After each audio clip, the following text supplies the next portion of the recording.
தம்பி waiting charge எதுவும் போட்டுறாதீங்க. நானே பஸ்ஸில் தான் போகணும். ஆனால் குழந்தைய பத்திரமா கூப்பிட்டு போகணுங்கிறதுக்கு தான் ஆட்டோவில் வரேன். அதெல்லாம் எதுவும் வேணாங்க, போயிட்டு வாங்க. தம்பி அவசரத்தில் காசு எதுவும் எடுத்துகிட்டு வராமல் வந்துட்டேன். குழந்தை ஏதாவது சாப்பிட்றதுக்கு கேட்டால் வாங்கி தரணும். ஒரு 20 ரூபா தான் காசு கொடுங்களேன். நான் வீட்டுக்கு போய் மொத்தமாக எடுத்து கொடுத்துட்றேன். என்னங்கண்ணே? தேங்க்ஸ்ப்பா. ம்.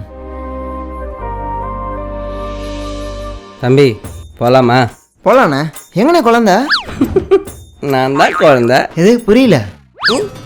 இது உள்ள போச்சுன்னா எல்லாருமே குழந்தைங்க தான். யோ, அப்போ ஒயின் ஷாப் போய் சரக்கு சின்ன வரியா?